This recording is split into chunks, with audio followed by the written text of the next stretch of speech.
Amigas y amigos, muy buenos días. Bienvenidos una vez más a los webinars de los viernes de la Defensoría del Pueblo. Esta es la séptima edición, la séptima semana consecutiva que la Defensoría del Pueblo abre el debate sobre temas de interés colectivo para hacer propuestas, para escuchar a nuestros invitados, para transmitir información de lo que venimos haciendo en los distintos temas, especialmente vinculados al contexto de esta pandemia.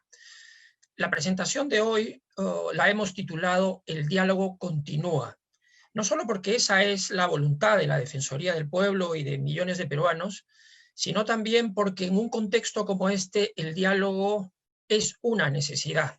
Solamente interactuando entre nosotros, entre todos los ciudadanos, el Estado, los agentes del mercado, los medios de prensa, etcétera, vamos a poder salir de una situación tan crítica como esta. Entonces es el momento de fortalecer, de impulsar, de sacar adelante más espacios de diálogo donde podamos ir imaginando las mejores soluciones, las mejores salidas a los problemas.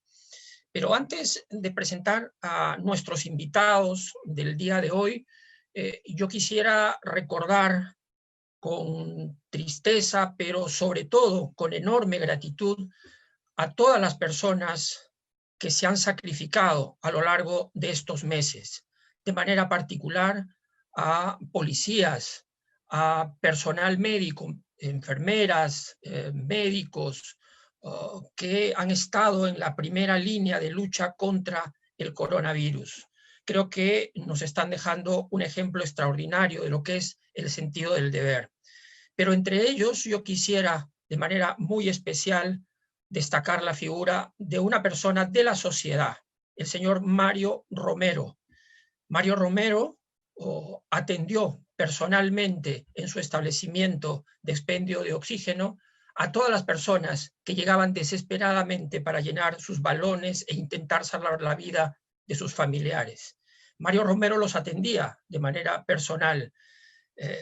Él falleció, lamentablemente, pero en esa atención diaria de esas hileras interminables de personas que buscaban auxilio, Mario Romero nunca cobró un centavo de más, nunca se llenó los bolsillos a costa de la desesperación y la angustia de la gente. Ese es el tipo de ejemplo que hay que fijar en la memoria, porque solamente sobre la base de ese sustento ético es que podemos construir un proyecto de vida nacional. Nuestro recuerdo para él y su ejemplo trascenderá a todas las generaciones. Permítame entonces ahora presentar a nuestros invitados del día de hoy. En primer lugar, nos acompaña alguien que seguramente ustedes han visto en los medios de comunicación, en las mesas de diálogo, y es Iván Ormachea. Iván Ormachea es presidente de ProDiálogo, una ONG que desde tiempos tempranos ha impulsado los procesos de diálogo, ha estudiado la problemática de la conflictividad social y ha hecho aportes significativos. Él es profesor, además, de la Universidad Católica y magíster en Relaciones Internacionales por la Universidad de Syracuse y también magíster de Género por la Pontificia Universidad Católica del Perú. Nuestra siguiente invitada del día de hoy es Graciela Tapia, Gachi Tapia. Ella ha tenido la amabilidad de ponerse en contacto con nosotros para participar en este evento. Es nuestra invitada especial. Se comunica desde Buenos Aires. Gachi Tapia es asesora senior de la División de Política y Mediación del Departamento de Asuntos Políticos y Construcción de Paz de las Naciones Unidas, un cargo que desempeña desde el año 2012, y desde el 2015 es consultora permanente del PNUD Argentina en el área de ambiente y desarrollo sostenible. De manera que no podemos tener dos mejores invitados para el desarrollo de este evento. El diálogo continúa, continuará con ellos y continuará enseguida con todos ustedes, con los que se conecten en este momento a través de la sala Zoom y a través de Facebook Live y nos hagan llegar también sus preguntas, que en la parte final de este evento responderemos a todas las interrogantes que ustedes nos transmitan. Muy bien, un poco para poner en contexto la conversación y para proveer a nuestros invitados y también a la gente que nos sigue de algunos elementos sobre la situación actual. En la Junta de Prevención de Conflictos y Gobernabilidad hemos elaborado un informe especial sobre prevención y gestión de conflictos sociales en el contexto de la pandemia. Hemos venido recogiendo información a lo largo de estos meses, la hemos procesado, hemos discutido algunas hipótesis y estamos haciendo planteamientos al gobierno nacional, a los gobiernos regionales, a los gobiernos locales. El día de ayer, el defensor del pueblo, el doctor Walter Gutiérrez, le ha remitido este informe a través de un oficio al presidente del Consejo de Ministros, el señor Pedro Cateriano. De la misma manera, saldrán otros oficios hacia todos los ministerios, los gobiernos regionales y los gobiernos locales. Entonces, dicho esto, vamos a ir directamente a la presentación. Me permiten unos segundos, vamos a poner en pantalla el PPT correspondiente. Muy bien, lo ven todos, ¿verdad? Entonces, vamos a ampliar la imagen para que tengamos una mejor visión del PPT.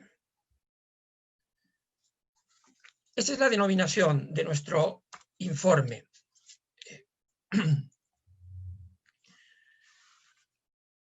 Ustedes habrán dado cuenta que la conflictividad social no se ha detenido en nuestro país, no obstante que en marzo se decretó el estado de emergencia sanitaria y el estado de emergencia que restringía el ejercicio de varios derechos fundamentales. Y pasamos enseguida a distanciamiento social, a cuarentena, a medidas cada vez más estrictas para que las personas no interactuaran entre sí y de esa manera evitar la proliferación, el contagio de este virus.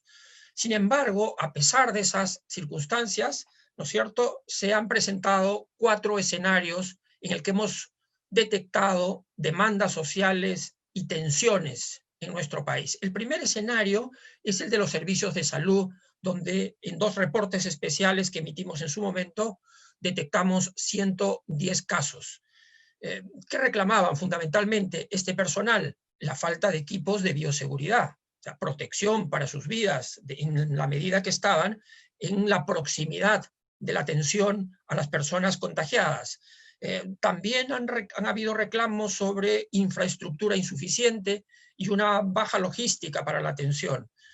Se produjeron algunas renuncias en hospitales y se arrastraron también algunas demandas que los médicos venían planteando ya de meses atrás respecto del pago de unos bonos.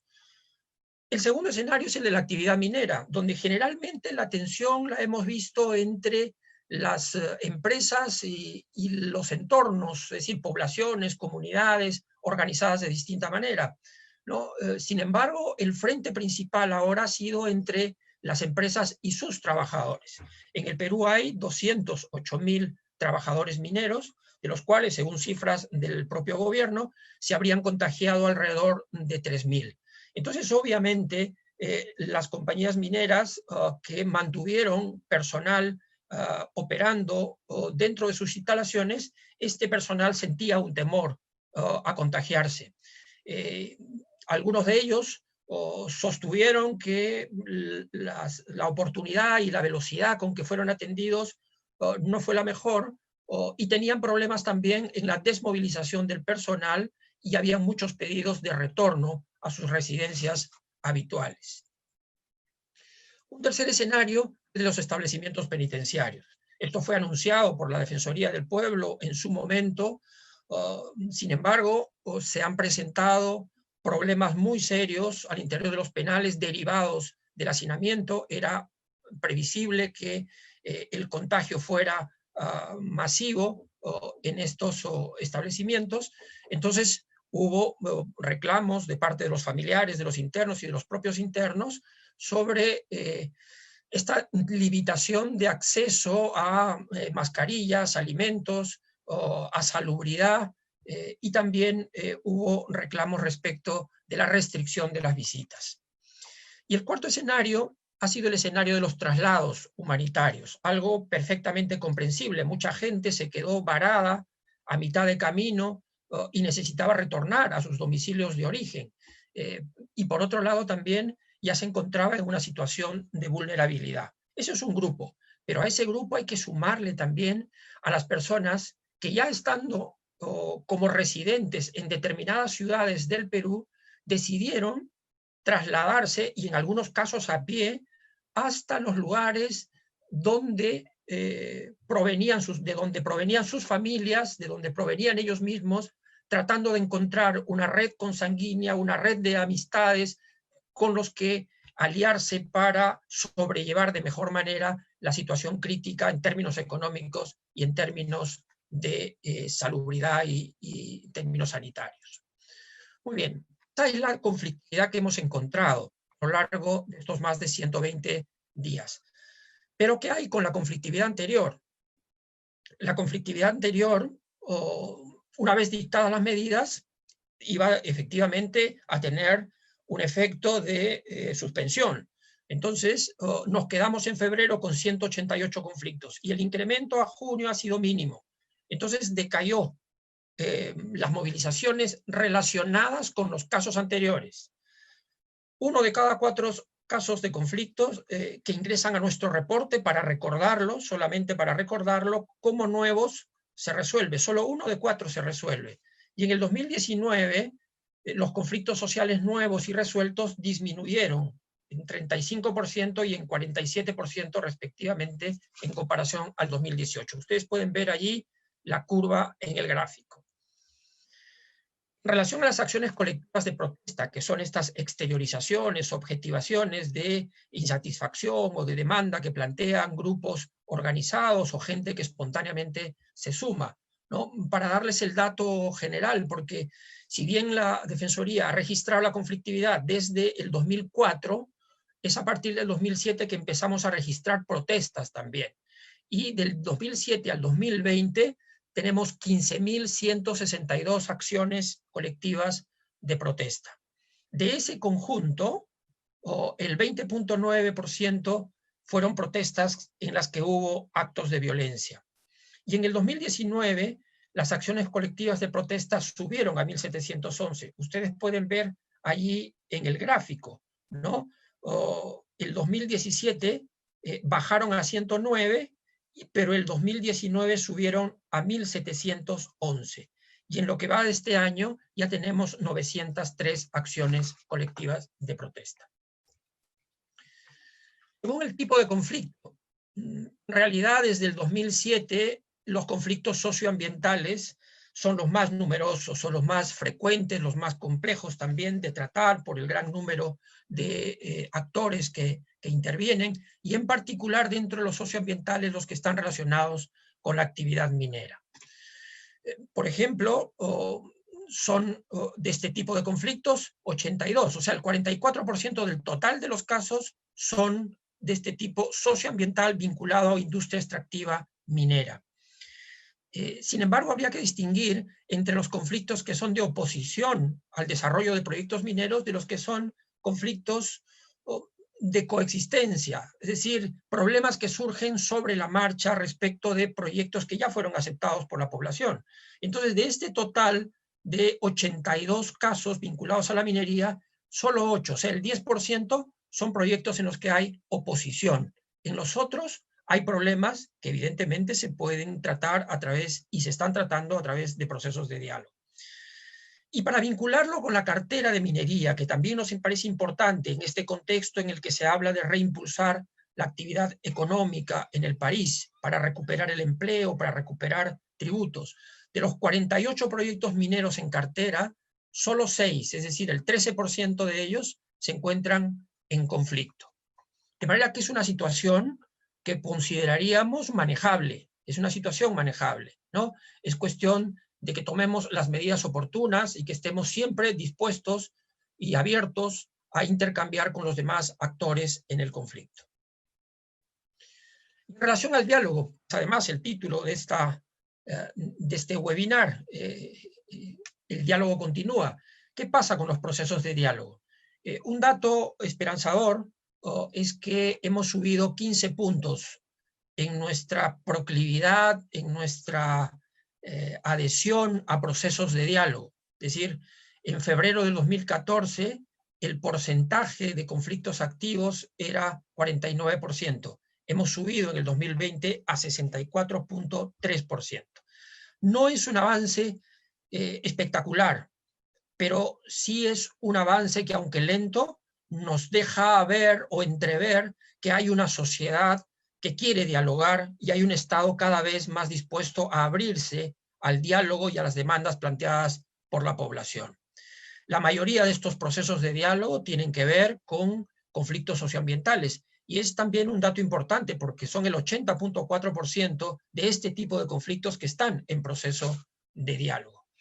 Y en el caso de las organizaciones sociales, la mayoría de ellas, la inmensa mayoría de ellas, plantea desde el comienzo dialogar con el Estado, dialogar con las empresas.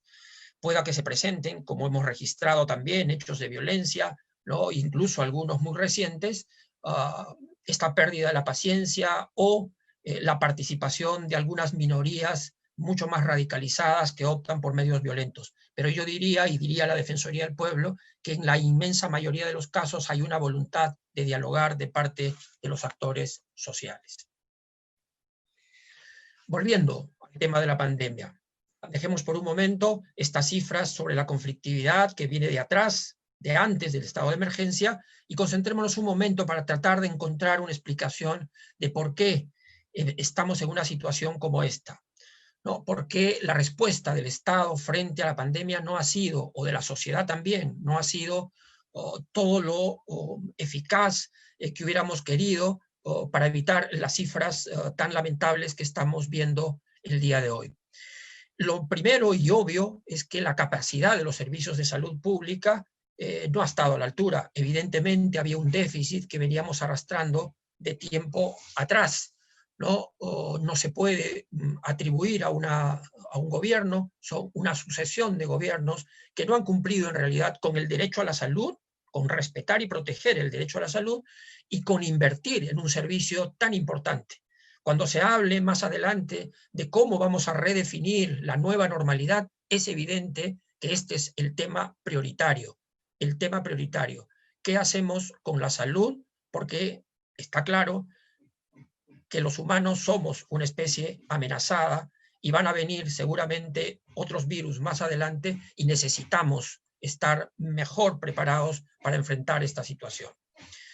En segundo lugar, el respeto a las normas. Es verdad que gran parte de la población acataron las normas de cuarentena, las normas de distanciamiento, las normas de higiene, pero también un sector, y a veces en estos casos críticos, basta un sector que incumpla las normas para que prolifere el virus. Si es que rompemos esa distancia y nos aglomeramos, se producen los contagios. Y eso es lo que hemos podido observar en varios departamentos del país, grupos de personas que continuaron haciendo su vida rutinaria o aglomerándose en mercados, en el transporte público, incluso en reuniones privadas, y eso tenía que tener como lamentable consecuencia el crecimiento del número de contagiados. Un dato también importante y que es un factor que no hay que perder de vista es que la situación de pobreza en el Perú. Antes de la pandemia hablábamos de alrededor del 20% de pobres como promedio y de un 44% de pobres en las zonas rurales del país. Si bien esta es una pandemia que se extiende en toda la sociedad y que puede contagiar a cualquiera, no impacta de la misma manera en todos. Quienes tienen recursos pueden esperar un tiempo en sus casas hasta que la situación vaya amenguando. Pero en el caso de las personas pobres, tienen la necesidad de buscar recursos para atender necesidades básicas y eso los obliga a salir y en esas salidas se corren algunos riesgos de poder ser contagiados. De manera que el virus no ha afectado a todos por igual. Evidentemente los más expuestos y los que están en una situación económicamente más precaria han sufrido las peores consecuencias. También la informalidad, porque evidentemente ya este dato lo venimos repitiendo desde hace mucho tiempo, es más del 70%, 74, 75%, y con ocasión de la pandemia seguramente se incrementará ese porcentaje de personas que trabajan en condiciones de informalidad. Y eso significa no tener derechos, ningún tipo de derecho. Entonces, llegada la pandemia y los estados de emergencia, se cortó ese vínculo laboral, y esas personas quedaron absolutamente desprotegidas, sin CTS, sin seguro, etc. Y en consecuencia, expuestos, al igual que los pobres, los informales también, a ser contagiados con mayor facilidad. Y finalmente, la organización y el liderazgo estatales. Está claro que han habido esfuerzos, está claro que en varias regiones se ha logrado organizar a la población a través de un liderazgo y un discurso de los gobernadores regionales, de sus alcaldes. Pero en muchos lugares también se ha necesitado, por ejemplo, crear comandos COVID. Y no todos ellos han dado buenos resultados. Hay más de un ejemplo en que estos comandos en realidad no han funcionado adecuadamente. Convendría hacer una revisión, una evaluación rápida y exhaustiva de cuál es el estado actual, porque se necesitan tomar medidas. El virus no espera, el virus contagia y mata a las personas, y necesitamos fortalecer administrativamente el Estado peruano para enfrentar día a día este mal. De modo que no hay que perder de vista que todos los días se requiere revisar, informarse sobre cuál es el estado de los gobiernos regionales, locales y del gobierno nacional en la atención de la pandemia. Un elemento entra también a este escenario, que es el de las elecciones del 2021, las elecciones generales a Congreso de la República, a Parlamento Andino y evidentemente a la presidencia y vicepresidencias de la República. Colocamos esta lámina aquí porque el proceso electoral, el calendario electoral se va a superponer a meses en los que todavía en el país vamos a estar sufriendo la pandemia o las consecuencias de la pandemia. Las elecciones son en abril, el 11 de abril, y por consiguiente hasta ahí todavía hay incertidumbre en el mundo académico y científico respecto de si contaremos o no con la vacuna y si esa vacuna va a ser distribuida, a qué velocidad y se llegará a todos. Entonces eso puede tener impacto en el calendario electoral, como digo, especialmente en el desarrollo de las campañas electorales, que implican siempre movilización de personas, concentración en plazas.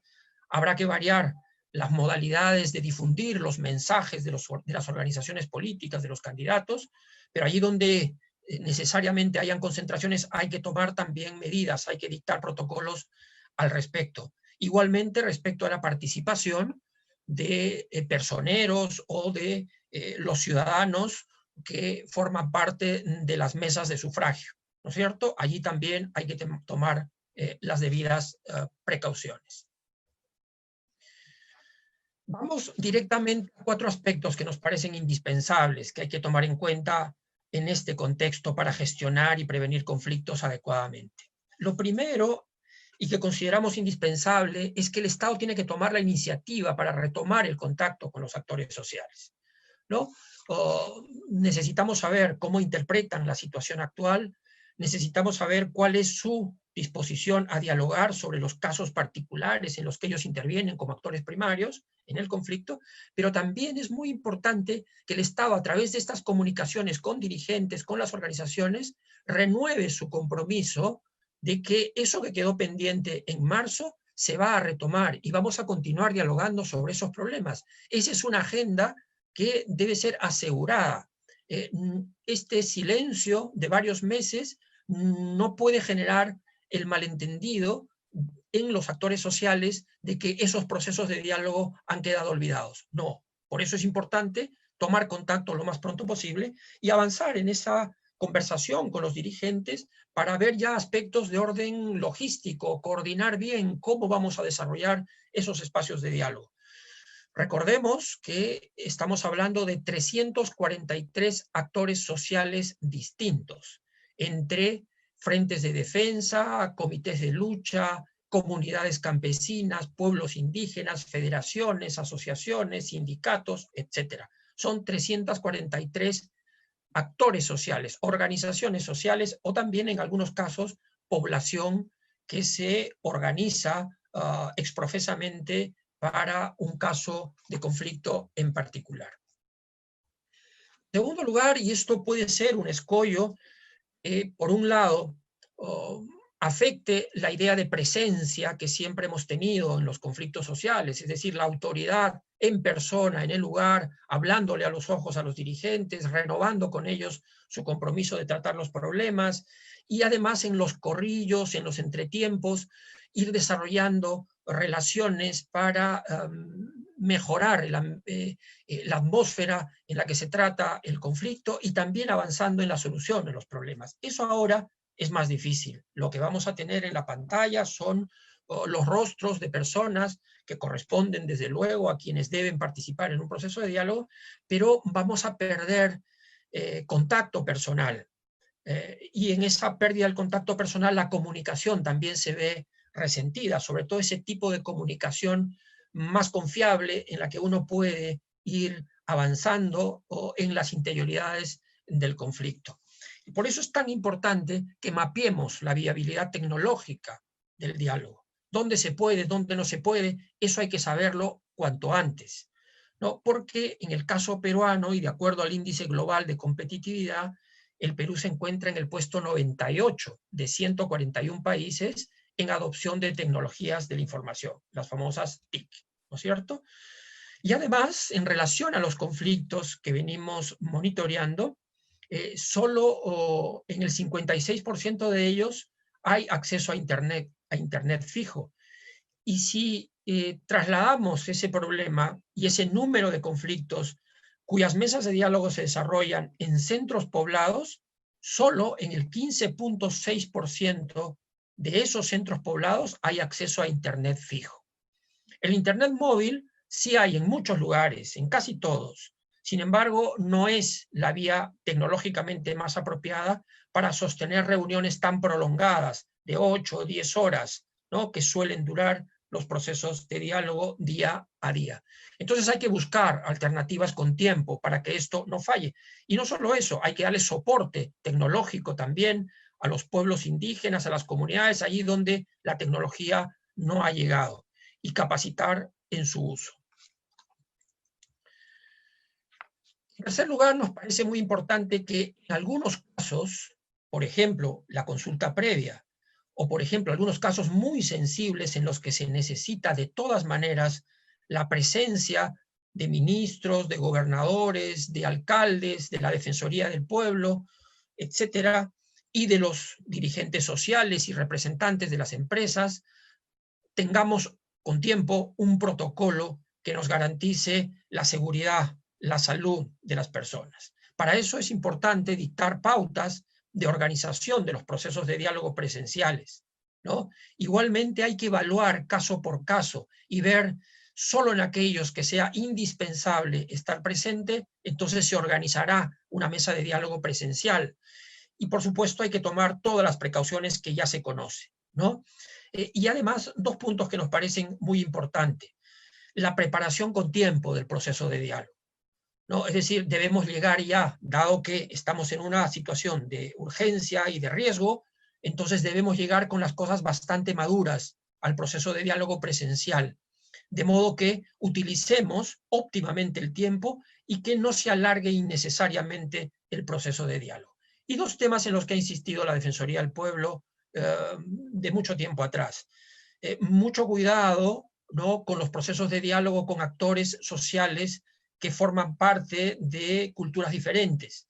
Ahí hay que asegurar la interpretación, hay que asegurar la comprensión de su horizonte cultural y tomando todas estas precauciones. Y además es muy importante también que nos comprometamos en estas mesas de diálogo de aquí en adelante a promover la participación de las mujeres en los procesos de diálogo.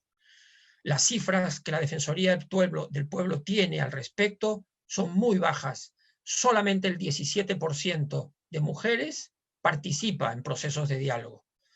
Este es un informe que hemos elaborado, que tenemos listo y que próximamente, en los siguientes días, vamos a presentar con mucho más detalle. Y en cuarto lugar, este es el último aspecto, el cumplimiento de los acuerdos. Ustedes saben que los logros del diálogo requieren un enorme esfuerzo, ¿no es cierto? Entonces, ese esfuerzo no puede evanecerse a partir de una indiferencia, un distanciamiento y un olvido de lo que se ha firmado en un acta. Es muy importante que cada uno de los acuerdos se cumpla. Y por eso creemos que para renovar la confianza entre el Estado, especialmente entre el Estado y los actores sociales, es clave que se tenga un plan de gestión del cumplimiento de los acuerdos. Estamos hablando de 2050 acuerdos sustantivos, no procedimentales, acuerdos sustantivos, ¿no es cierto? Y de estos 2050, el 54% de esos acuerdos no se han cumplido hasta ahora. O diré mejor, están pendientes porque seguramente habrán esfuerzos en los siguientes días por ir cumpliendo estos acuerdos. La palabra que se dice es una palabra que se honra porque además viene acompañado de la firma en los documentos de las principales autoridades. Y en el caso de las empresas mineras, la Oficina General de Gestión Social del Ministerio de Energía y Minas debe evaluar, es su responsabilidad evaluar el nivel de cumplimiento de estos compromisos y transparentarlo y hacerlo con frecuencia. Es decir, nos gustaría mucho que cada 15 días se pudiera publicar el avance del cumplimiento de estos acuerdos. Y algo que más bien puede sonar a un pedido, ¿no es cierto?, de parte de la Defensoría, para garantizar que estos acuerdos se cumplan o para que la ciudadanía sepa quiénes no han cumplido o qué grado de avance tienen los acuerdos en su cumplimiento, es muy importante que una institución que no pertenece a los 3 niveles de gobierno, un órgano constitucional autónomo como la Defensoría del Pueblo, pueda contar con una unidad de gestión del cumplimiento de los acuerdos. No solamente monitorearlos, hacer un reporte y mostrar, sino que además planificar la gestión del cumplimiento, interceder, estar permanentemente buscando reuniones y contacto con las autoridades, con los directivos de las empresas, con las organizaciones sociales, para recordarles que hay acuerdos que deben cumplirse. Creo que la Defensoría puede cumplir esa función por la experiencia que tiene, pero para eso, evidentemente, se requieren más recursos, ¿no es cierto? Esperamos que en el presupuesto del siguiente año se pueda contar con una partida para desarrollar una unidad como esta que consideramos indispensable para la gestión de los conflictos en el Perú.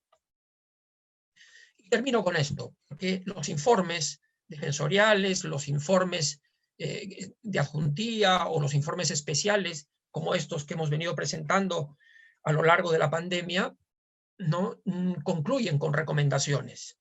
Y en este caso, me gustaría terminar esta presentación con la lectura de algunas de estas recomendaciones. A la Presidencia del Consejo de Ministros, recomendar la aprobación de una estrategia de gestión de conflictos sociales y restablecimiento del diálogo en el contexto de la pandemia por el COVID-19, que tenga en cuenta las condiciones actuales de convivencia y que implique por lo menos los siguientes aspectos. Renovación del compromiso de dialogar con todas las partes involucradas. Mapeo de la habilidad tecnológica del diálogo. Protocolo de reuniones presenciales en los casos que sea indispensable convocarlas. Fortalecimiento de la confianza mediante oportunas rendiciones de cuentas sobre el cumplimiento de acuerdos. Al Ministerio de Energía y Minas y a su Oficina General de Gestión Social, exhortar a que se realice una evaluación del nivel de cumplimiento de los compromisos de las empresas mineras, cuyos resultados sean publicados de forma periódica en el portal web del Ministerio de Energía y Minas. Al Jurado Nacional de Elecciones y a la Oficina Nacional de Procesos Electorales, recomendar la elaboración y aprobación de un plan que contemple medidas que prevengan los efectos de la pandemia durante el proceso electoral. El plan deberá centrarse en la salud y seguridad de los participantes en las campañas electorales, los ciudadanos y ciudadanas que concurran al acto de votación, los miembros de mesa, personeros, personal del sistema electoral y de las instituciones que participen y o colaboren durante el proceso electoral. Al Ministerio del Interior y a la Policía Nacional, recomendar la aprobación de un protocolo para la Policía Nacional que tenga incidencia en el procedimiento de restablecimiento del orden público, del orden interno en el contexto de la pandemia. Recomendar la reactivación de la Comisión Sectorial del Ministerio del Interior para la actualización y aprobación de los siguientes protocolos que están pendientes: el Manual de Procedimientos Operativos Policiales, el Manual de Operaciones de Mantenimiento y Restablecimiento del Orden Público y el Manual de Planeamiento Operativo. Esas son entonces las recomendaciones que la Defensoría del Pueblo ha planteado. Son 21 recomendaciones, de las cuales hemos dado a conocer solamente 9. Muy bien. Dicho esto, entonces vamos a pasar a la segunda parte de nuestro webinar. El diálogo continúa. Y quiero recordar únicamente a nuestros invitados, muy rápidamente, a quienes además desde la Defensoría del Pueblo y en nombre del Defensor del Pueblo les agradecemos muchísimo su participación. Iván Ormachea, como dije, presidente de ProDiálogo, ¿no? Profesor de la Universidad Católica, a quien le damos ahora mismo la palabra por 15 minutos. Adelante, Iván. Bueno, muy buenos días con todos, con todas. Muchas gracias, Rolando, por la invitación. Mi saludo a Gachi, ahí en Buenos Aires. Es un gusto estar con ustedes y bueno, he disfrutado mucho de la lectura del informe que la adjuntía está presentando en este momento. Y quiero compartir con ustedes algunas ideas, tanto de fondo, digámoslo así, como también algunas apreciaciones más de tipo subjetiva, ¿no? Que me genera o me ha generado la lectura de este importante documento. Antes de eso, sin embargo, quisiera recordar a la persona de José Luis López, que es probablemente el mayor abanderado del diálogo en nuestro país. Hace 2 años tuvimos la triste noticia de su partida, y bueno, esta semana y hoy día se inician una serie de actividades para honrar su trabajo y sobre todo su calidad humana y compromiso sobre este tema. Así que mi saludo con todo el corazón a mi querido amigo José Luis López. Bueno, entrando en materia, yo creo que hay que partir de algunas premisas, o al menos es el punto de partida que quiero elegir. Creo que esta pandemia está mostrando lo mejor y lo peor de nosotros, tanto como seres humanos, como también de las organizaciones e instituciones. Se ha acuñado este nuevo término de la nueva normalidad, y sobre eso quiero ser bastante crítico, porque si bien encuentro un sector muy dispuesto a entender que existe una nueva normalidad, y que hay un punto de quiebre en la historia, porque ese es un fenómeno realmente histórico, de una contundencia tal que nunca la imaginamos vivir. Sin embargo, existen sectores y personas que sencillamente están esperando regresar a la situación anterior a marzo o a febrero pasado, ¿no? Sin mayor reflexión y sin mayor deseo de generar un cambio. Y eso realmente es preocupante. De otro lado, también mencionar que en tanto que mucha de nuestra realidad se ha tenido que virtualizar, aunque es un término que también encontré como criticado en el informe, que había que revalorarlo, en todo caso habría que reconfigurarlo, según lo que pude leer del informe defensorial. Yo creo que igual esta digitalización, virtualización, de nuestras relaciones a partir del uso de este tipo de plataformas, que nos ha permitido al menos tener una comunicación fluida, también ha sido un acelerador de lo que yo llamo los tiempos de la posverdad, porque el flujo de teorías de la conspiración que estamos viviendo no tiene precedentes, ¿no? Desde el hecho de que se menciona que las antenas de celulares de 5G han sido las causantes de la pandemia en China, y por lo tanto existe pues toda una conspiración para infectar a la humanidad, etcétera, o este último tema del dióxido de cloro, si es que realmente es una cura, un tratamiento efectivo contra el coronavirus.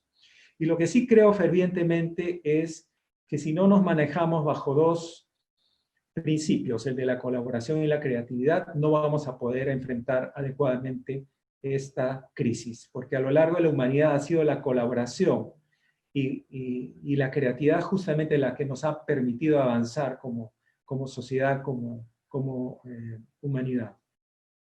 De otro lado, después de leer el informe, me queda una gran sensación que estamos viviendo múltiples vulnerabilidades.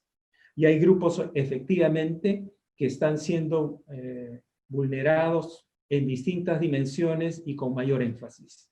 Me refiero a los pueblos indígenas, me estoy refiriendo a las mujeres, me estoy refiriendo a los migrantes venezolanos. Esto es algo que creo que también hay que enfatizar. No quiero dejar de lado para nada la problemática de los pueblos indígenas, que definitivamente no solo vienen experimentando por siglos marginación, ausencia del Estado e impactos debido a la contaminación, sobre todo en la zona amazónica por la industria petrolera, ni tampoco a las mujeres, que se ha demostrado que incluso dentro del hogar han sido víctimas de mayor violencia durante la pandemia, igualmente los niños, niñas, adolescentes. Pero sí creo que es importante mencionar que en el Perú tenemos casi 1 millón de migrantes venezolanos que en gran medida no han recibido apoyo del Estado en esta situación. Y también de la población trans, que debido a su condición y a su situación tan marginada y estigmatizada, no ha tenido la posibilidad de generar, digamos, posibilidades de subsistencia bajo el esquema de la cuarentena que hemos vivido por un largo tiempo. Revisaba el día de ayer algunos documentos que siempre me llamaron la atención sobre la supuesta bonanza y el espectacular crecimiento económico de nuestro país. Y esto me lleva al superciclo de los metales, o de los minerales, del 2003 al 2013 aproximadamente, en el cual hubo efectivamente una bonanza macroeconómica en el país, y llegamos a creer que el Perú estaba listo para ser considerado un país del primer mundo. Y encontré que el 2010, y espero que esto no se tome como una crítica, sencillamente como un dato objetivo, la Cámara de Comercio organizaba un evento, o uno de los grupos de trabajo de la Cámara de Comercio organizaba un evento referido justamente a la posibilidad de Perú como país de primer mundo. Y en 2014 también el CADE, la Conferencia Anual de Ejecutivos, se reunía para justamente preguntarse si ya estábamos a puertas de ser un país de primer mundo. Y lo que nos ha demostrado esta pandemia, en verdad, más bien nos ha recordado cómo estamos, ¿no? Esos grandes divorcios que tenemos entre la macroeconomía, la microeconomía, las brechas sociales entre lo urbano, entre lo rural, entre Lima y el resto del país, entre hombres y mujeres, etc. Creo que una vez más nos ha demostrado lo precario la situación tan precaria en la cual nos encontramos. Sobre esto obviamente se ha escrito sobremanera el día de hoy, no voy a abundar sobre el asunto. Otro tema que también me llamó mucho la atención es sobre la necesidad de continuar con el diálogo, y es una necesidad absoluta, indiscutible. Los conflictos no se extinguen. Esto es algo que creo nos queda muy claro para aquellos que revisamos el ABC de lo que es la prevención, la gestión y la transformación de los conflictos sociales. La energía del conflicto está. La energía se podrá contener, podrá eventualmente bajar, pero está. Y entonces en algún momento tiene que reconducirse, tiene que canalizarse para convertirse en energía constructiva. No se apaga, no se extingue. Y bueno, en la actual circunstancia, reunirse, el encuentro cara a cara se hace muy riesgoso por el tema de salud.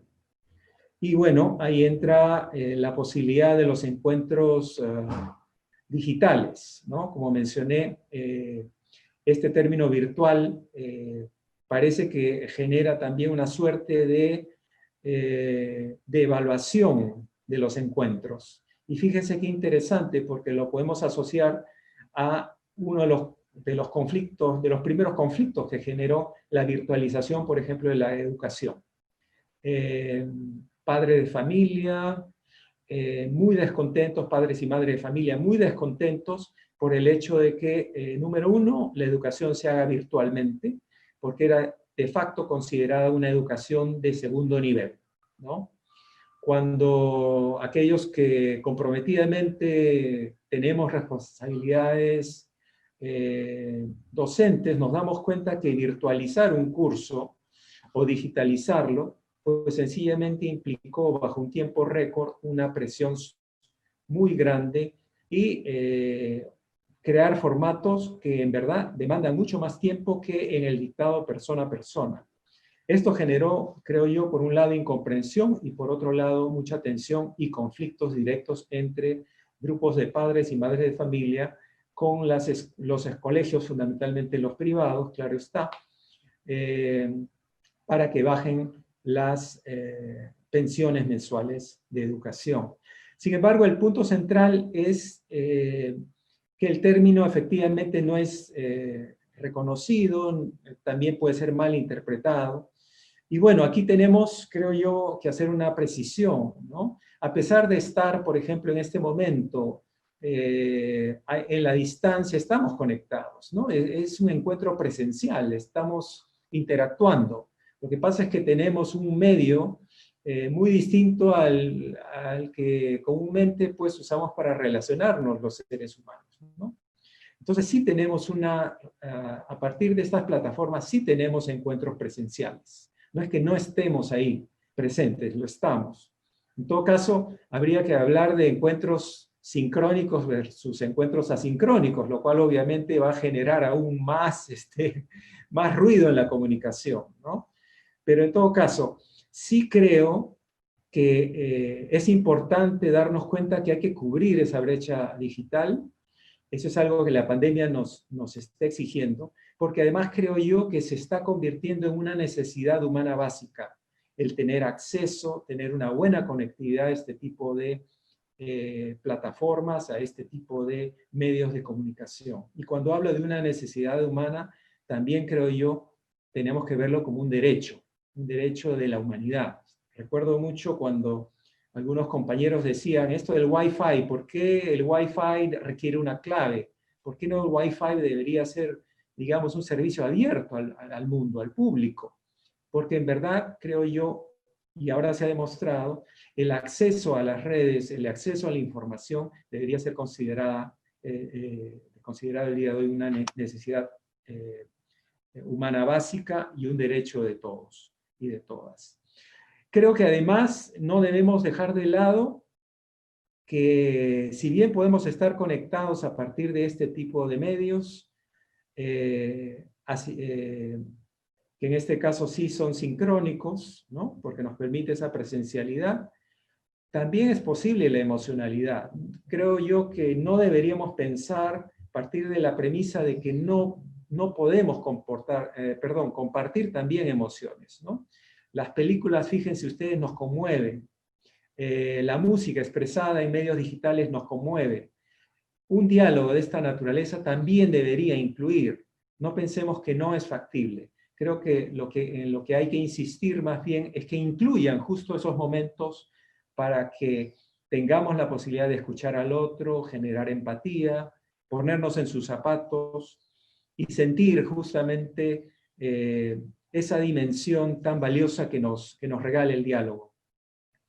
Y para eso, obviamente, lo que necesitamos es, repito, mejorar la accesibilidad, mejorar la conectividad, capacitación. No va a ser sencillo que los líderes sociales, las comunidades, las organizaciones de base puedan tener una conectividad o una accesibilidad tan fácil como la que tenemos nosotros aquí en la ciudad, y todo eso tiene que ser fomentado, tiene que ser promovido con mucha responsabilidad.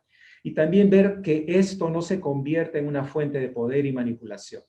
Y ahí creo que dentro de los protocolos que muy bien sugiere la Defensoría deberían generarse estándares éticos para la gestión de este tipo de plataformas y de medios electrónicos para este tipo de comunicación e intercambios. No es posible que se impulsen estos mecanismos, por ejemplo, si no aseguramos una buena, no solo accesibilidad, sino conectividad.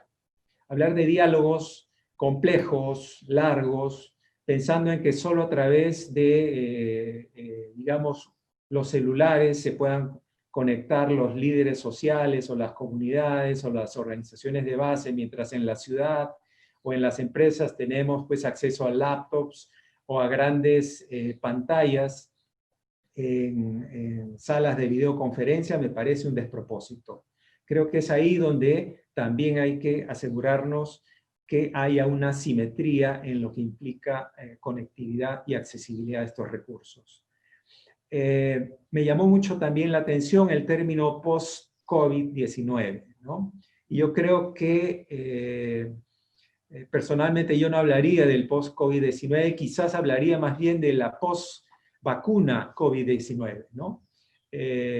Porque creo que hay tal nivel de incertidumbre que el día de hoy ni siquiera estamos seguros que este virus se vaya, ¿no? Escuchamos todo tipo de evaluaciones, hipótesis, no voy a contribuir más a la posverdad ni a las teorías conspirativas, pero creo que debemos ser bastante abiertos a la posibilidad de que este virus se quede y, para nosotros por el resto de nuestras vidas. Creo que también es importante mencionar, y esto no quiero de repente mencionarlo anteriormente, en cuanto a los diálogos a través de medios electrónicos, que habría que ser muy cauto sobre en qué diálogos utilizar este tipo de mecanismos. Conversábamos con colegas que vienen trabajando el tema de diálogo en otros países, y a partir de la experiencia que ellos tenían, nos decían que en algunos casos funcionaba muy bien, pero esto dependía si previamente había existido, digamos, reuniones cara a cara, como solíamos hacer antes de marzo o febrero de este año. En ese caso, cambiar a, digamos, a esta comunicación digital a través de plataformas electrónicas resultaba, dentro de todo, aceptable y en algunos casos hasta conveniente, porque vinculaba muy rápidamente a personas y evitaba, digamos, grandes costos en cuanto a la posibilidad de reunirnos a dialogar. Sin embargo, donde había el mayor reto era en los diálogos que no se habían iniciado nunca y por lo tanto, pues tenían que iniciarse durante esta pandemia. Es ahí donde se encontraban los mayores retos, puesto que había que trabajar previamente con mucho más detalle y por separado. Estimado en este Iván, asunto. vamos Sí. terminando, por favor. Sí, cómo no.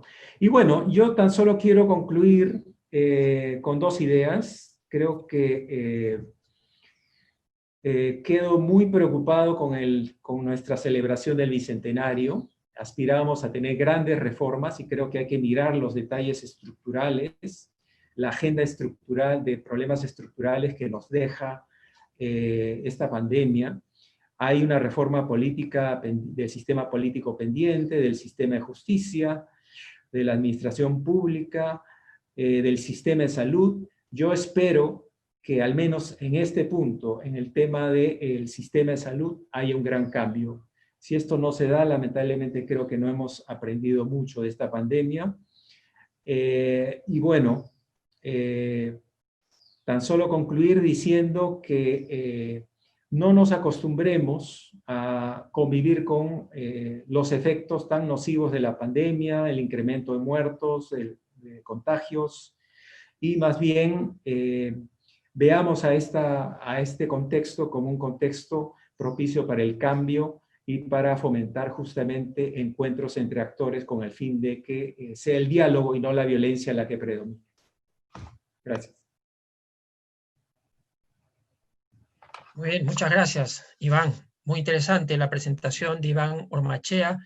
Yo destacaría rápidamente algunas de las ideas que él ha señalado. Su preocupación por la aparición masiva de fake news, por ejemplo, donde sin información científica, sin pruebas correspondientes, hay una serie de recetas, de ideas y de sugerencias que circulan por las redes sociales y que no hacen otra cosa que confundir y en algunos casos agravar la situación de salud de las personas. Mucho cuidado, las redes sociales son importantes, son un medio alternativo de las personas, de los individuos para comunicarse, pero hay que estar también preparados para procesar y cuestionar esa información.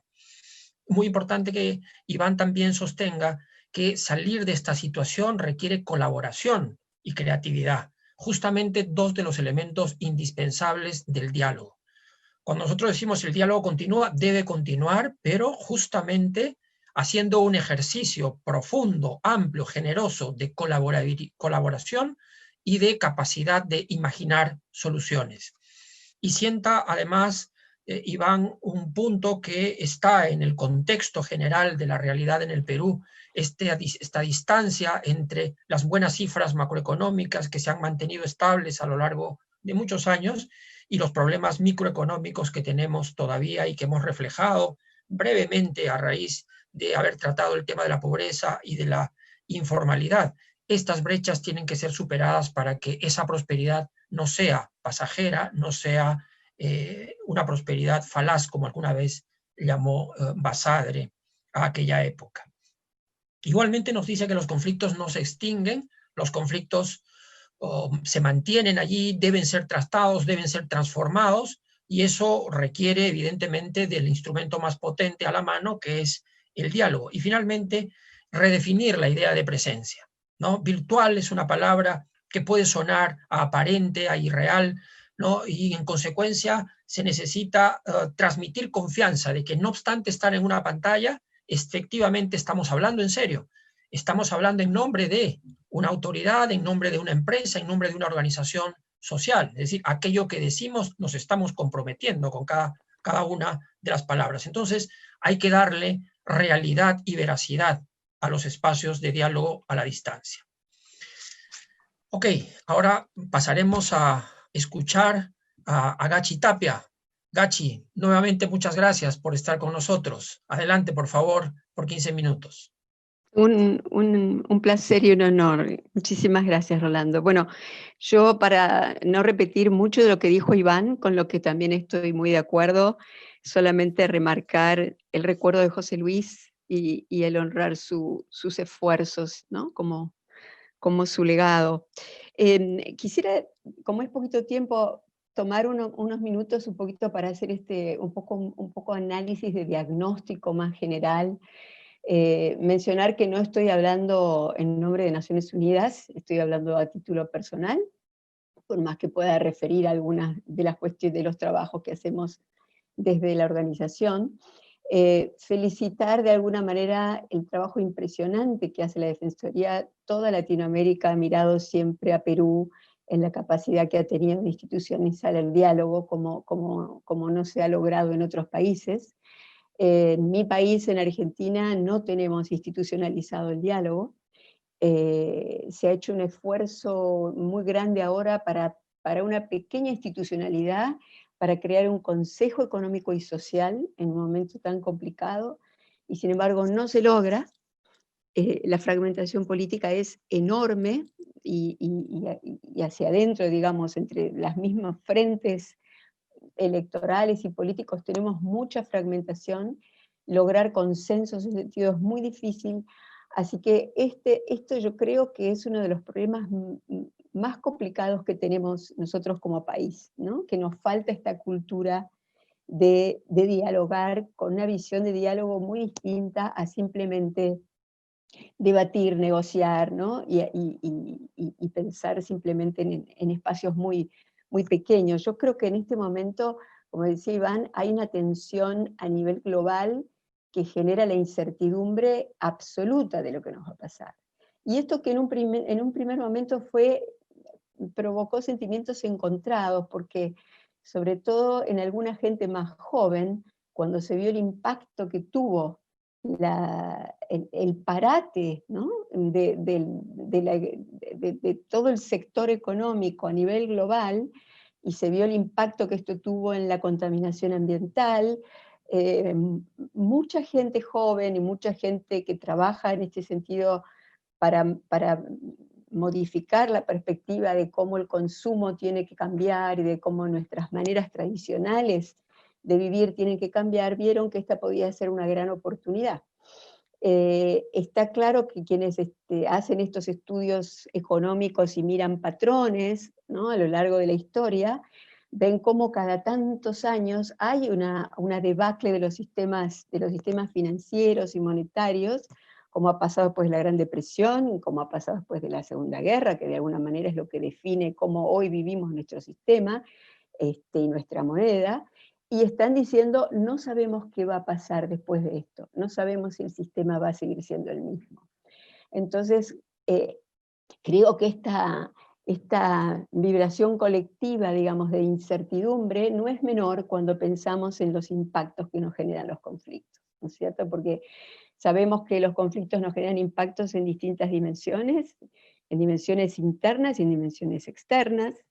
Nosotros en general operamos mucho sobre la parte estructural y el análisis estructural de la conflictividad, pero sabemos que hay un aspecto interno que conlleva un elemento vital en cómo la gente va evolucionando su conflicto de manera interna, y vemos que esto hoy es algo que no, por lo menos aquí en mi país es algo que todavía no se está tomando muy en cuenta, los impactos que está generando el hecho de que la gente se encierre, los impactos psicológicos. En el tema de las tensiones sociales, yo comparto el informe de ustedes en lo que pasa en Argentina. Digamos, la tensión viene de los sectores, por supuesto, de salud, viene de los sectores penitenciarios. Aquí ha habido justamente, el problema de las cárceles es tan tremendo que ha habido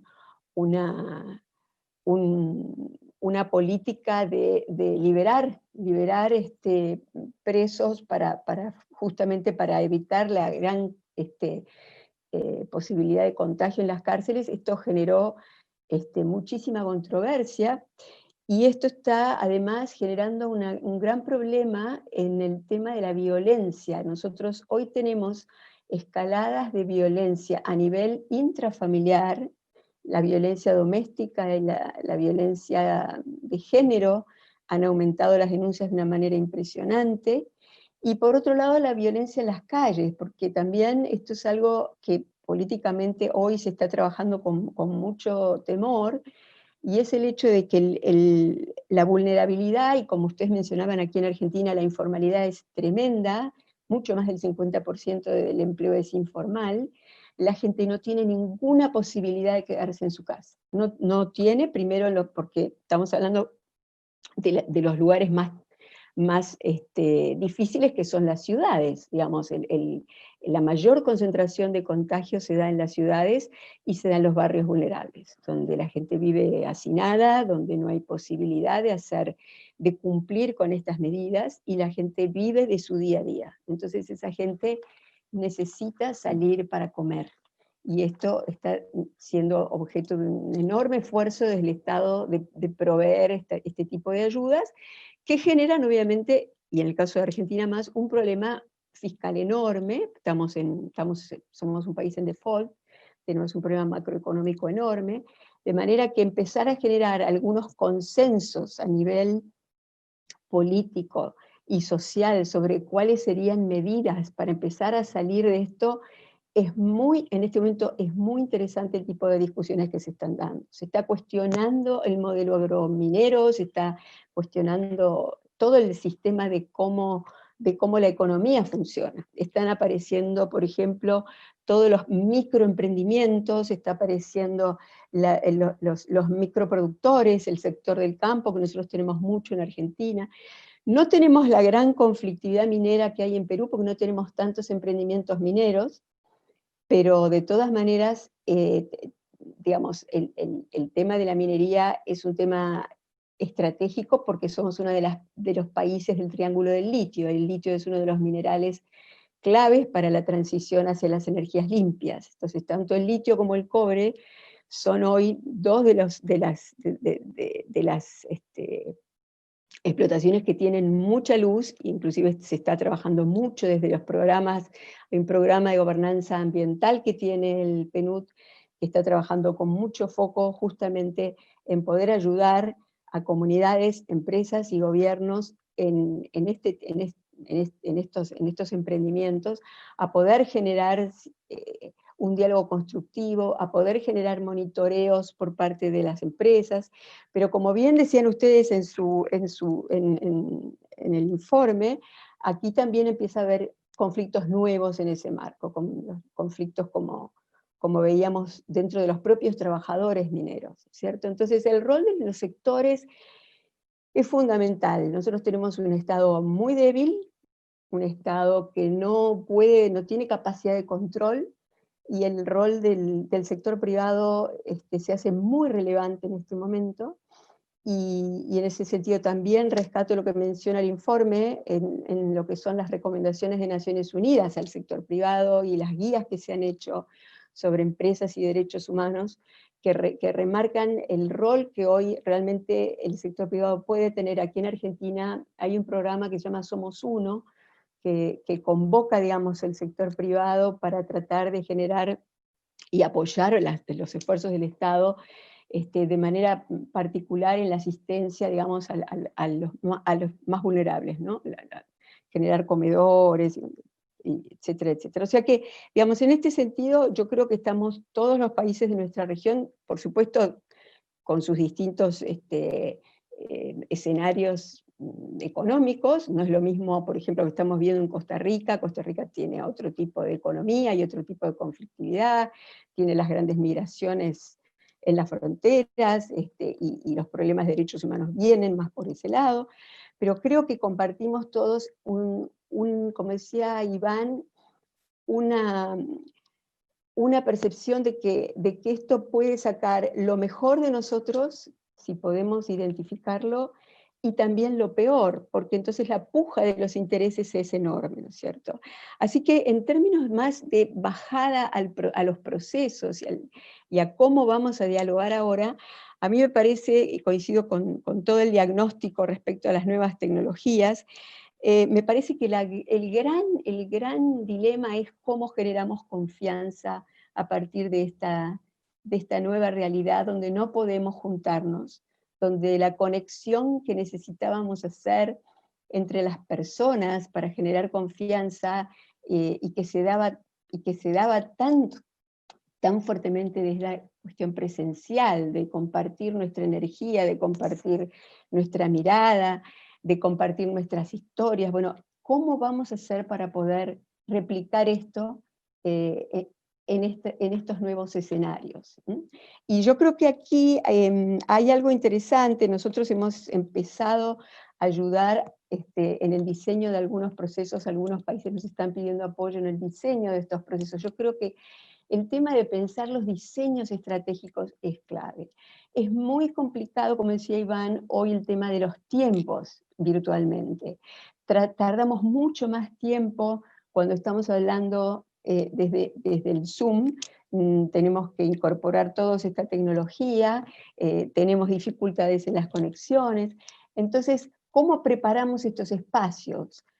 Y una de las cosas que estamos evaluando es que se pueden hacer reuniones bilaterales entre facilitadores y actores previamente a las reuniones conjuntas, que van a ser mucho más difíciles y que van a tener efectivamente que identificar modalidades de algunas personas, representantes y tomadores de decisiones en un nivel más protagónico, y desde otro lugar otras personas en estos lugares de escuchas, ¿no?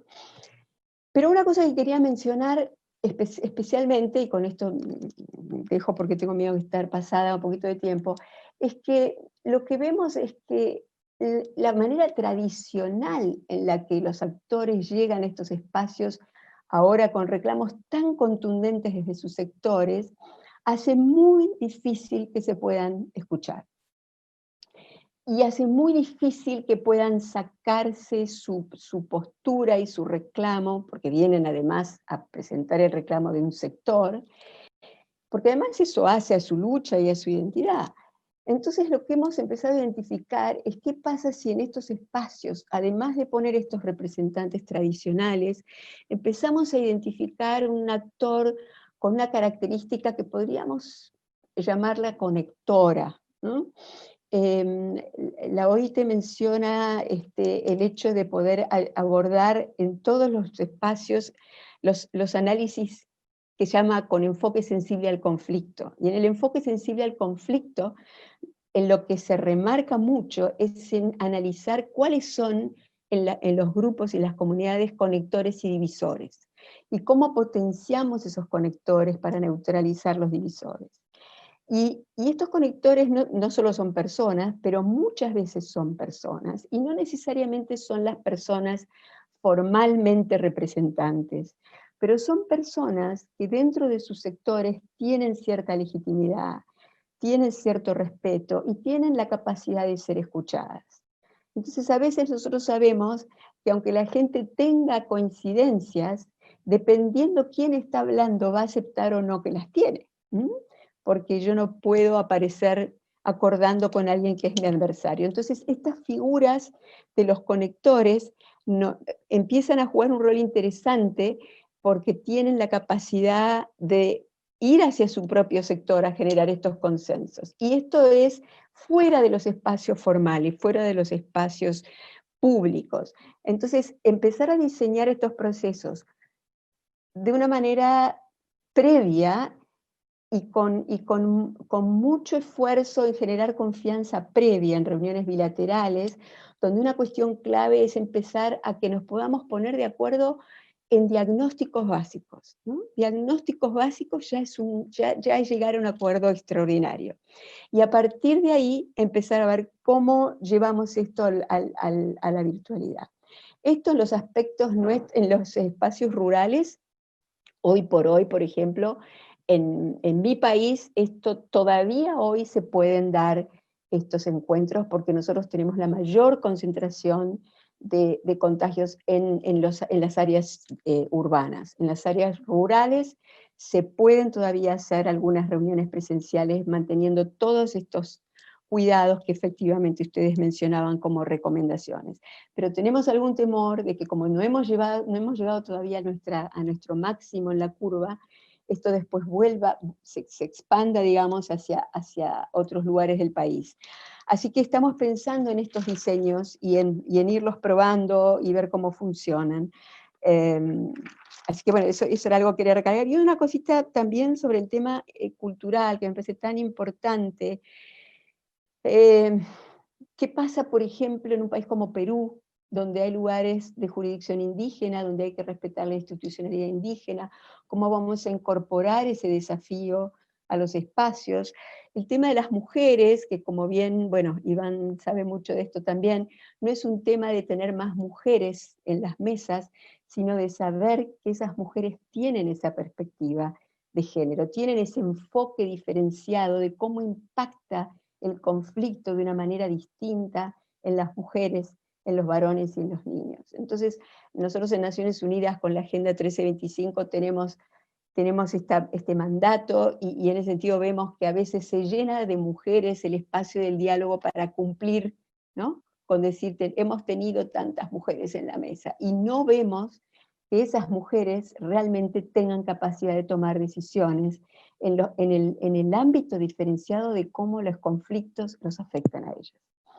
Así que bueno, quería dejar eso como algo que también me había llamado la atención. Creo que paramos aquí, porque me parece que ya estoy en el tiempo que me pidieron, y quiero también remarcar las ventajas. Creo que las ventajas, no tenemos que dejar de ver las ventajas, no podemos quedarnos solamente en la parte oscura. Creo que esta posibilidad de tener menos costos, de que la gente esté presente, de que pueda estar desde un lugar más cercano, aunque no sea su casa, y pueda ir a un lugar cercano donde hay conectividad, pero no tenga la dificultad de trasladarse, de estas cuestiones que eran tan difíciles a veces en estos espacios, esto realmente es una ventaja. Y bueno, y habrá que empezar a ver cómo nos entrenamos a estas nuevas a estos nuevos diálogos, donde antes hablábamos mucho de los espacios cuidados, de los círculos, de la importancia de tener estos círculos, ¿no? Donde la confianza se daba, donde ahora, digamos, la confidencialidad se complica porque no sabemos quién está haciendo un WhatsApp con el otro mientras estamos en una pantalla de Zoom. Habrá que ver qué reglas de juego le ponemos a estos nuevos espacios, pero yo creo que este es todo un gran desafío que tenemos por delante. Muy bien, muchas gracias, Gachi Tapia. Muy interesante. Quisiera muy brevemente señalar que Gachi nos ha transmitido, en principio, esta dimensión subjetiva del impacto de la pandemia y de la conflictividad en general. La gente evalúa su situación y en muchos casos, dada su precariedad económica, tiene que tomar la decisión de dejar su casa y correr esos riesgos. Entonces la gente, nos dice Gachi, no tiene ninguna posibilidad de quedarse en su casa observando rigurosamente la cuarentena cuando requiere de recursos, de provisiones para alimentarse, alimentar a la familia o agenciarse también algunos elementos de seguridad y elementos médicos. Igualmente es muy importante la pregunta que se plantea Gachi de cómo generamos confianza en esta relación a distancia. Ese es uno de los temas claves que el informe también aborda. Y su respuesta va por el lado de la precaución que hay que tomar para diseñar a tiempo estos procesos, es decir, el diseño estratégico de los procesos de diálogo, tomarse los días necesarios para tener relaciones bilaterales, encuentros bilaterales con los actores y juntos ir trazando la ruta del conflicto y del diálogo que se va a sostener. En consecuencia, a partir de ahí, las cosas pueden ir avanzando de una manera más planificada, más programada, economizando el tiempo y yendo directamente al grano, yendo directamente al tratamiento de los problemas. Y para esto, nos dice Gachi que es muy importante hacer diagnósticos básicos sobre la situación que ocurre, porque cada conflicto es un conflicto y tiene sus particularidades y requiere un análisis fino para entenderlo plenamente. Y una herramienta que sugiere es el análisis con enfoque sensible al conflicto, identificando a las personas que tienen esta virtud de conectar, esta virtud de unir, ¿no? Frente a las personas que más bien producen divisiones, distanciamientos, etc. Esto que se suele dominar también como el actor clave, esa persona a la que hay que recurrir porque nos abre puertas, porque acerca a las personas, etc. Yo creo que en este momento en el que la distancia es la cualidad y el rasgo más importante de nuestras relaciones en este momento, ¿no? Entonces esas personas que acercan resultan aliados indispensables. Y por último, no vale, y como lo ha dicho Gachi, centrarse únicamente en el lado oscuro de la situación, sino también hay que verle algunas ventajas. Y evidentemente, siempre ha habido dificultades en las organizaciones sociales, por ejemplo, para desplazarse hasta los lugares donde se desarrollan los procesos de diálogo. Muchas veces se hacen en Lima o se hacen en las capitales de departamento. Entonces eso supone un costo, no solamente el dinero que tienen que gastar para contratar una movilidad y trasladarse, sino también la ausencia de su espacio de vida y de su espacio laboral. Eso también al final le significa un costo adicional para los dirigentes, para los pobladores que tienen que trasladarse. Y también es un costo para el Estado. El Estado puede movilizar 5 o 10 personas hacia los lugares donde hay que dialogar con las comunidades, especialmente si se trata de pueblos indígenas de la Amazonía, donde hay que trasladarse en embarcaciones o trasladarse en helicóptero, en avión, ¿no? Y en consecuencia eso supone también para el Estado un desembolso de dinero significativo. Entonces hay que también en esta ocasión y a propósito de esta distancia valorar que ahora podemos ahorrar algunos recursos, pero transformemos ese ahorro en elevar la calidad del diálogo con una debida preparación y tratando de llegar directamente a los problemas para resolverlos. Muy bien, yo quiero agradecerles a ambos su participación muy interesante, la mirada desde la sociedad civil de Iván Ormachea, la mirada desde Argentina y desde una funcionaria internacional como Ngachi Tapia. Seguramente los que nos vienen siguiendo a través de la sala Zoom y del Facebook Live van a tener algunas preguntas que plantearles. Así que me gustaría a nuestros amigos que colaboran con nosotros en la organización de este webinar nos pudieran pasar algunas de las preguntas y a quién están dirigidas. Les agradecería que a través del chat me pudieran pasar esas preguntas. Son muchas, pero hay algunas que se pueden seleccionar, que quizá resuman las inquietudes y la curiosidad de nuestros seguidores en este momento a través de las redes. A ver, aquí hay alguna pregunta. Dada la coyuntura, Iván, se están retomando las reuniones virtuales. ¿Cómo se pueden validar los acuerdos, puesto que no hay actas que a la distancia se puedan firmar por los participantes, lo que de una manera significa asumir compromisos prescindiendo de la formalidad de la firma? Bueno, la mecánica va a ser pregunta-respuesta rápidamente. Listo. Bueno, gracias, Rolando. Bueno, es una pregunta bastante operativa que nos lleva justamente al tema de cómo hacer que la utilización de estos mecanismos electrónicos, virtuales, realmente tengan como resultado documentos vinculantes, ¿no? Que creo que a la larga es lo que importa a las personas. Yo creo que en sí todo este proceso, como muy bien lo decía Gachi, tiene que protocolizarse, porque además hay un conjunto de principios que pueden verse vulnerados si es que esto no está, digamos, debidamente reglamentado, regulado, ¿no? Por ejemplo, el tema de la confidencialidad. Muchos dicen, ¿cómo vamos a hacer diálogos virtuales si es que nos pueden grabar, lo suben a las redes o lo usan en contra de nosotros, ¿no? Bueno, el día de hoy eso es lo mismo que pueden hacer con formato presencial o virtual o cara a cara. Igual nos pueden grabar y de hecho ha sucedido. Creo que tiene que haber un compromiso, ¿no? Yo creo que estos mecanismos van a tener que apelar fundamentalmente a la buena fe y a la confianza, porque podemos protocolarizar, digamos, todo el proceso, pero a la larga, si no existe esa base de confianza y buena fe, podemos mal utilizar estas herramientas. Sobre el tema de las firmas, miren, si hay buena fe, si hay confianza, si las partes están convencidas de que el acuerdo tiene un peso específico, hay formas de intercambiar la firma, ¿no? En el formato incluso de PDF puede uno registrar su firma, subirla y pegarla, pero en el fondo lo que vemos es que el cumplimiento no depende lamentablemente en el sentido de que se han firmado, lo menciona el informe, no sé cuántas miles de actas, pero creo que más del 50% aún no se cumple, ¿no? Por el lado del Estado. Entonces creo que el tema es importante, la posibilidad electrónica de intercambiar firmas también, pero en el fondo estos mecanismos más que nunca nos están invitando a actuar bajo el marco de la buena fe y de la confianza. Muy bien, muchas gracias, Iván. Una segunda pregunta que me parece que busca más bien una explicación un poco más amplia, ¿no?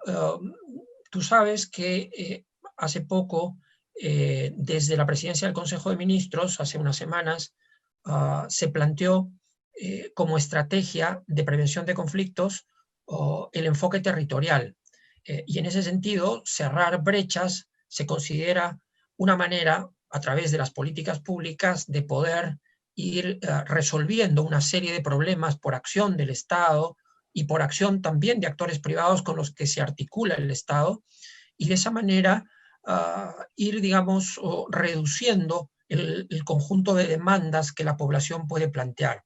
Entonces, por un lado tenemos los casos particulares que hay que tratarlos para gestionarlos y resolverlos, y por otro lado hay una estrategia de más de mediano plazo donde las políticas públicas juegan un papel importante. ¿Cómo ves tú la incorporación del enfoque territorial en la gestión de los conflictos sociales? Me parece que es esencial, ¿no? Creo que al inicio digamos, o al retorno de la democracia después del 2001,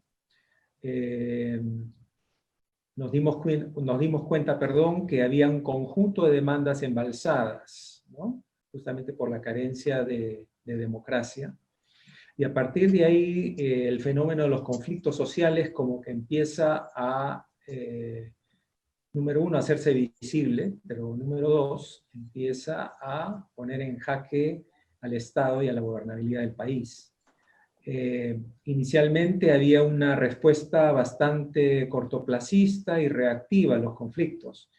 Poco a poco creo que hemos ido avanzando en el sentido de darnos cuenta que los conflictos sociales tienen raíces más profundas. Esas raíces profundas se extienden en territorios, y en esos territorios justamente ahí hay una correlación que muy claramente y muy tempranamente la identificó la Defensoría, tienen que ver en gran medida con necesidades humanas insatisfechas. Entonces, una perspectiva territorial justamente apunta a eso.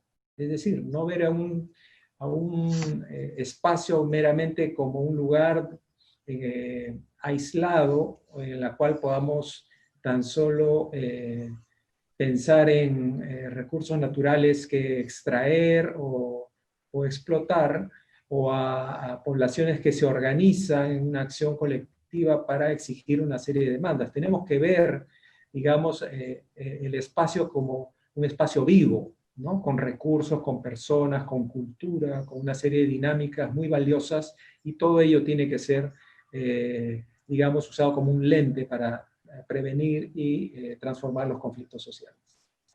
Muchas gracias.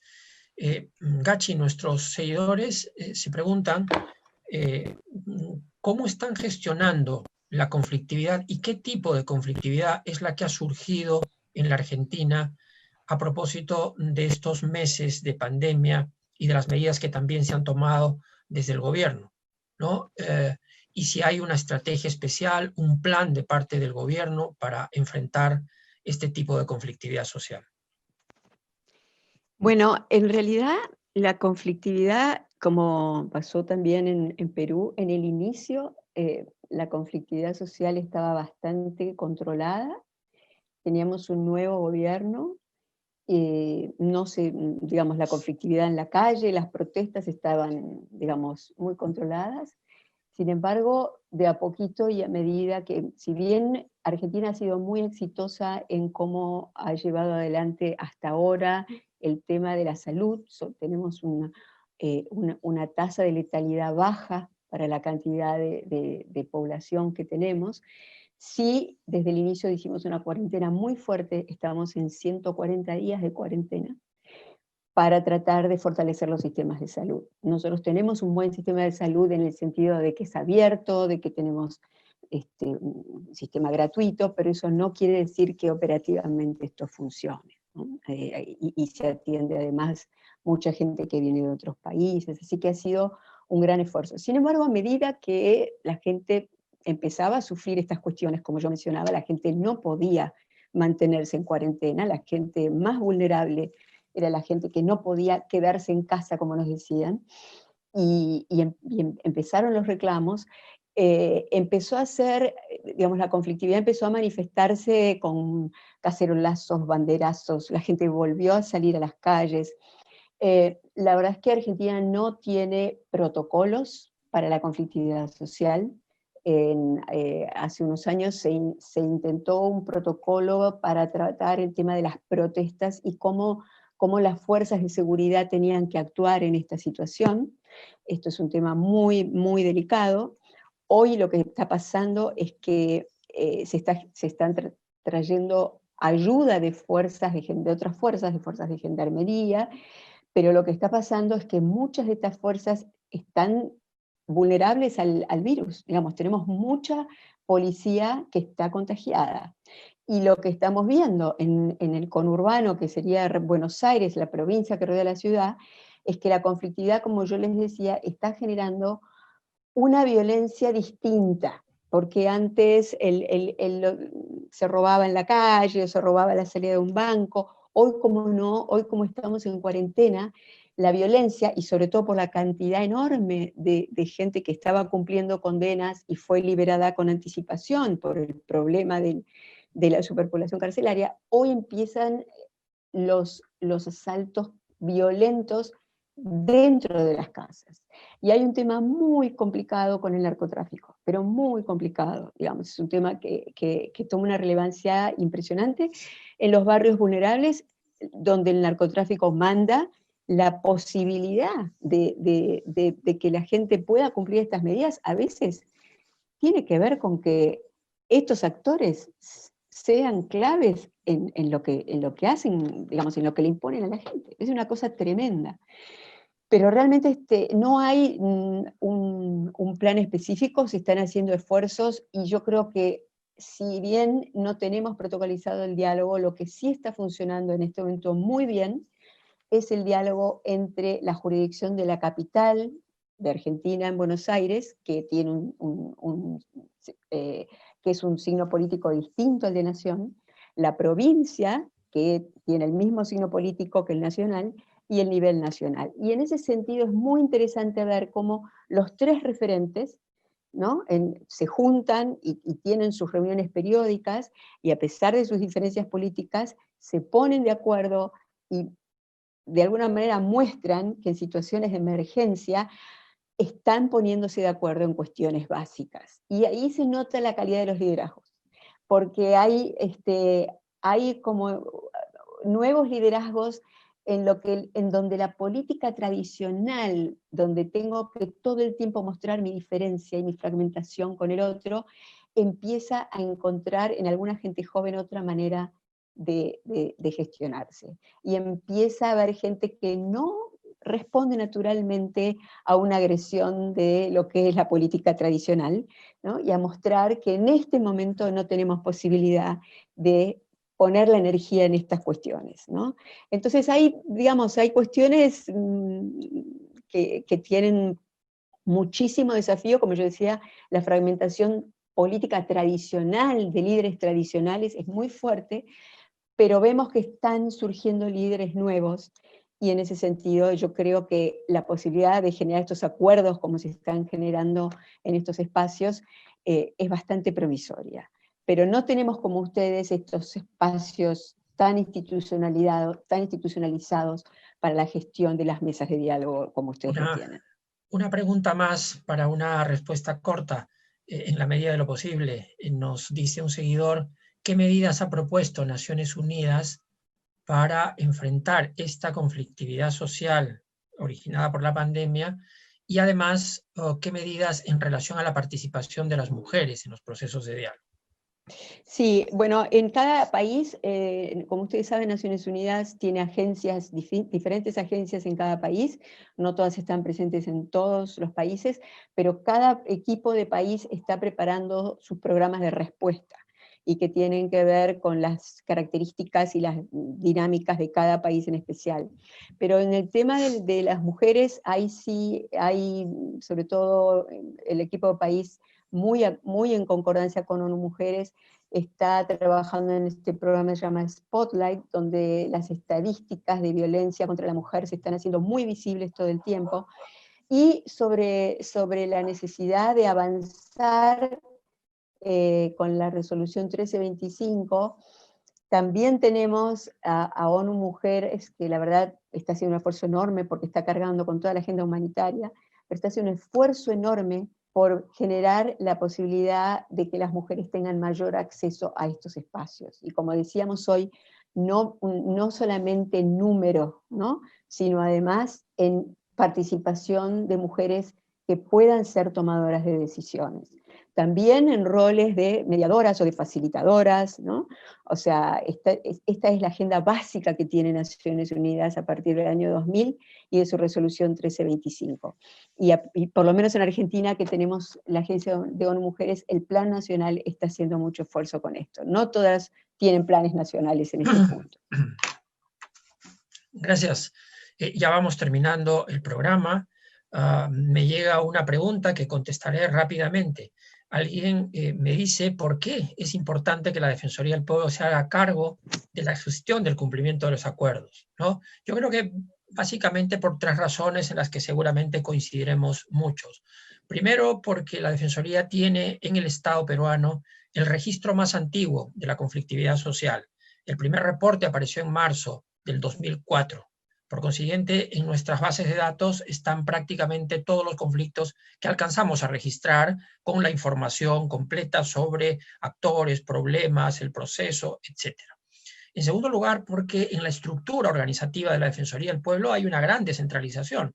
La Defensoría tiene 38 oficinas a nivel nacional y esa es una enorme ventaja porque permite una cercanía con los actores sociales, con el Estado, con las empresas, para poder recoger buena información y para poder constatar también si efectivamente en la realidad se ha producido un cambio a partir de los acuerdos suscritos. Y en tercer lugar, lo que es una garantía.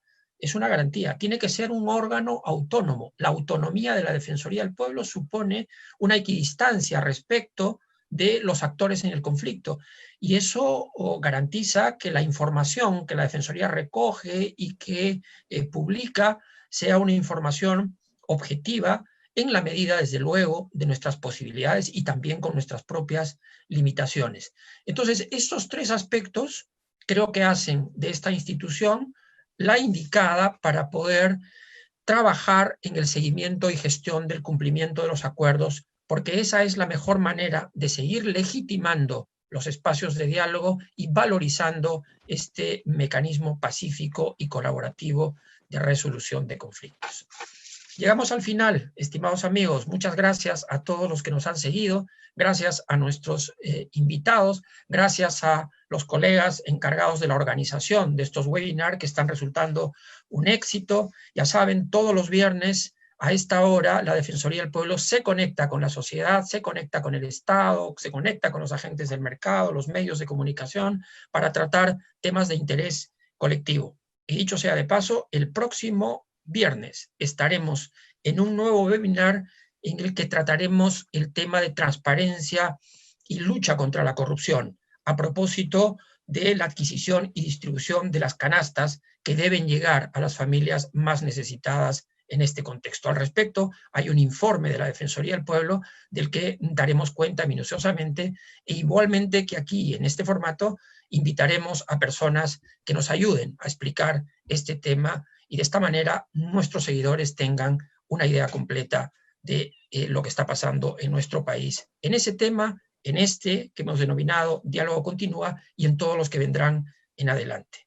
Muchas gracias nuevamente a todos y nos vemos pronto. Gracias.